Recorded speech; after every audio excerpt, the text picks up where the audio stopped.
And would yours be one of those? Mine would be one of those. Yours is on the Would be back side, elevated. and your neighbor to your left, Right. which is 11, are they? So which ones, I'm trying to, Talking the 4 that are down in the cul-de-sac? okay, you're They get the talking most severe, 11, 13, 15, and 17? Yes. We had to go rescue with a What boat. about what about 19? 16, 17, 18, and 19. It's the 4 at the end of the cul-de-sac that would be, Oh, 17, 18, and 19, okay.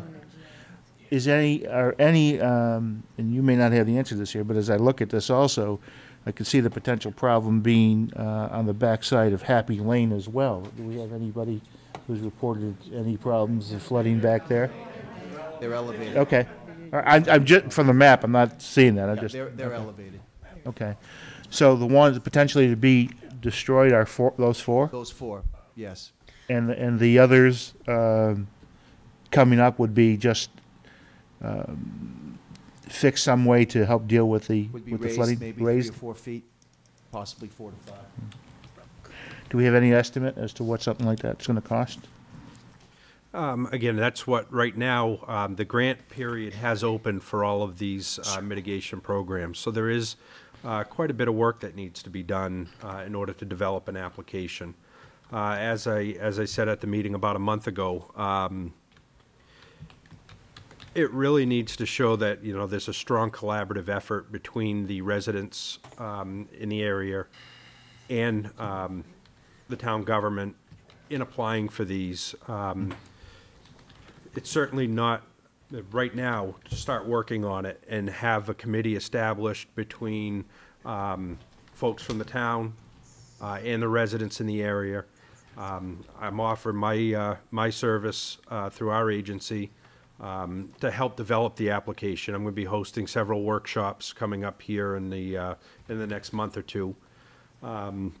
But certainly starting right now to start developing and knowing what that, you know, what that final cost is going to be. One of the things with the grant is saying you're going to offer fair market value of the homes. And again, it's voluntary participation. So if there's someone down the end of the street that says they don't want to participate, they don't have to. Okay. This is basically the border between Londonderry and Wyndham, right? Is there any problems with Wyndham that we know of? Anybody over there that's having a problem as well? Problem is that the application, Londonderry's application has to be strictly for Londonderry.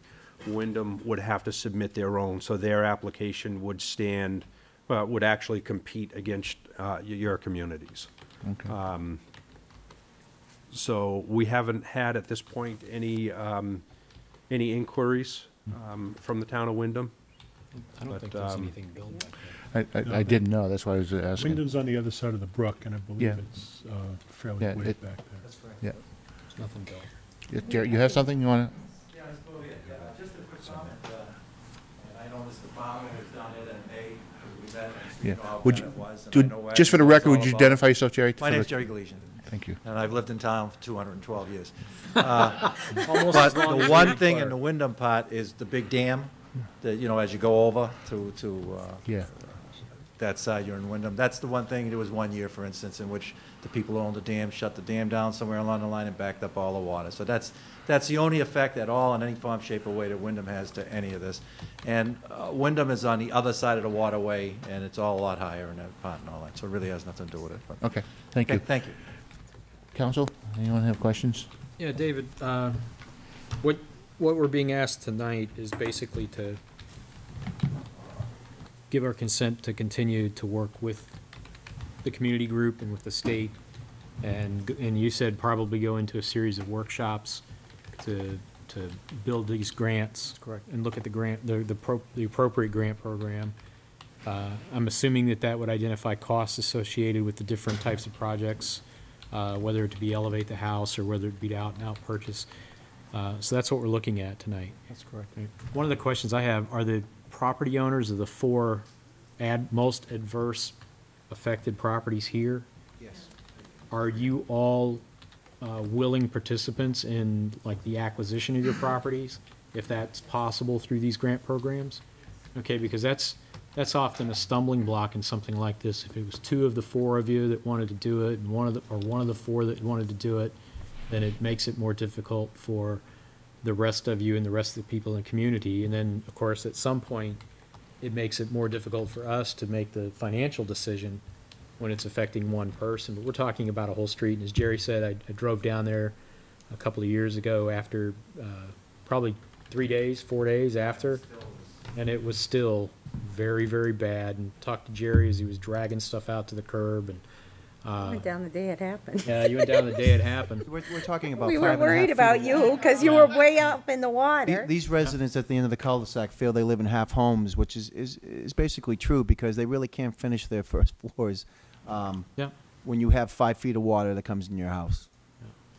And I tracked some of this with, I mean, we spent probably 2 years just trying to get answers to what the Corps of Engineers had looked at before. Well, I talked to them personally on the phone, and they concluded that houses should have never been built on that street. And we know that history as well. It was a deal somehow. I don't know who, I don't know why. Right.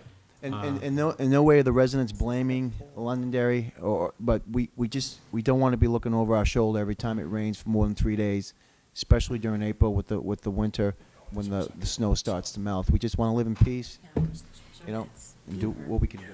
One more comment, just to show you how we as residents feel is we got the, which is absolutely necessary, the South School project. Absolutely. Nobody in the world argues with that. But we're all even that much more nervous about the fact that now you're going to have more cement and so forth and so on. You get the picture. Right, you just And how put- much water that may or may not present to us. As you know, we got more water than we could ever have in our lives. Wish we could import it to California and get rid of those fires. But so that just something like that, we all have an additional worry along with everything else for all these years. And I've been there 32 years, and Bobby is right on. About 27 times somebody in that street has been flooded over those 32 The years. South School project does add Yeah. considerable amount more of impervious surfaces where there's going to Yeah. be So we got to worry about increased that and now. more rapid flow of Yeah. It water. does about our Brian, the property. project's a good project, but what it does to us is something else. Just one thing that I would encourage anybody in the area that may be interested in applying, put the property into the grant, because like I said, it's voluntary participation. They're not committed to it, to the program, until the town is actually sitting down with them, closing on the property, on that real estate transaction. They can pull out at any time. However, if the grant is awarded, you cannot add a property to it, because they're going to award it based on the application that's submitted. Are you indicating to us that this could be town-wide and look at other properties that might have been affected? Because we do have a couple of other houses on, I forget the streets, but we What have I a couple would- of other properties that routinely flood, not to the You extent can that the submit more than community- one application. What FEMA's going to want to see is, they don't want to see an application submitted by the town that's going to look like a patchwork project. Okay. You know, you're going to have 4 houses here and then 3 or 4 on another street. But you can certainly say, okay, you got a Brookview application, you got a Main Street application, you got, you know, whatever. Once one application's done in the FEMA e-grant system, which is a secure grant portal, you can duplicate that application in and just change the properties. That's all I have. Thank you. Dave, I just have. Go ahead, Ken. When we do like this workshop, are we gonna get ideas of like how you determine what the fair market you know, how we come up with a price and all that other stuff as to what's a fair market purchase if like, for say, we go the route of buying the homes and turning them into open space, how do you determine, how is the price of the home determined? Usually that would be